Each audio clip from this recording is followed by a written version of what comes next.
So for 2024, if you're one of those people that want to start reading the Bible in order to get a better relationship with the Lord, or if you want to use the Bible as a catalyst to develop or grow a stronger relationship with God, let me offer some perspectives that'll help you on that journey.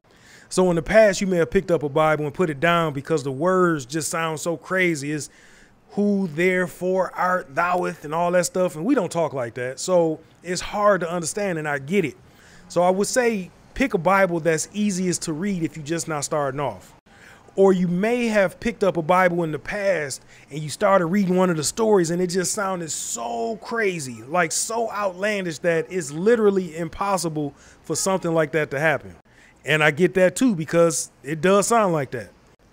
So let's just say this. If you wanted to go to the store and buy a Bible right now, and this store sold all kind of stuff. They sold kitchen appliances and pots and pans.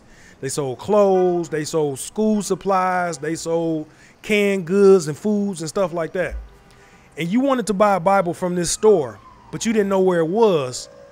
And you asked somebody, where were the Bibles? What would they say? Bibles? Oh, yeah, they over there with the books. At its most simplest core form, the Bible is a book. And the last time I checked, I've never seen God with a pen in his hand to write anything.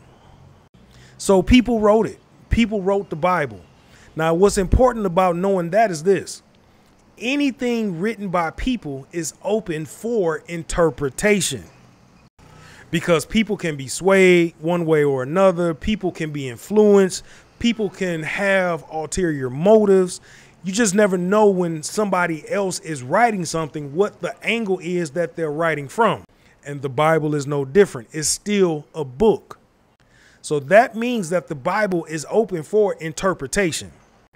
And if somebody has a problem with saying that the Bible is a book and you can interpret it different ways, then they have been taken over by the spirit of religion.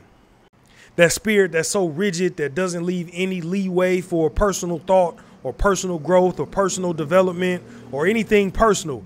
God's relationship with us is just straight down the middle. There is no deviating left or right.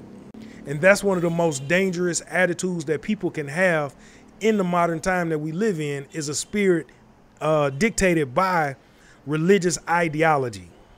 Just because the world that we live in is so fluid, it's always changing, and it's always requiring different parts of us to show up at different times in different areas of our lives. So therefore, if somebody says that we don't have the ability to make decisions or adjust what we're talking about or thinking about, depending on the situations that we find ourselves in, then that's religious ideology.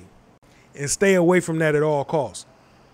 But when you boil it all the way down to the bottom, the Bible is a book, and anything written by man is open for other men to interpret it in the way that best suits them.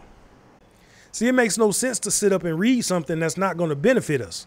Why would anybody sit up and read something that's not going to benefit them, that's going to hinder or stunt their growth? Or tell them everything that they can't do, or everything that they are not allowed to be, or everything that needs to happen in order to please something that is going against their best interest. So when you break it all the way down, this is a book. Got pages, got a cover, got chapters, got words, got verses. It's a book. And the thing about books are, they are open for us to interpret it the best way that makes our lives the best that it can be.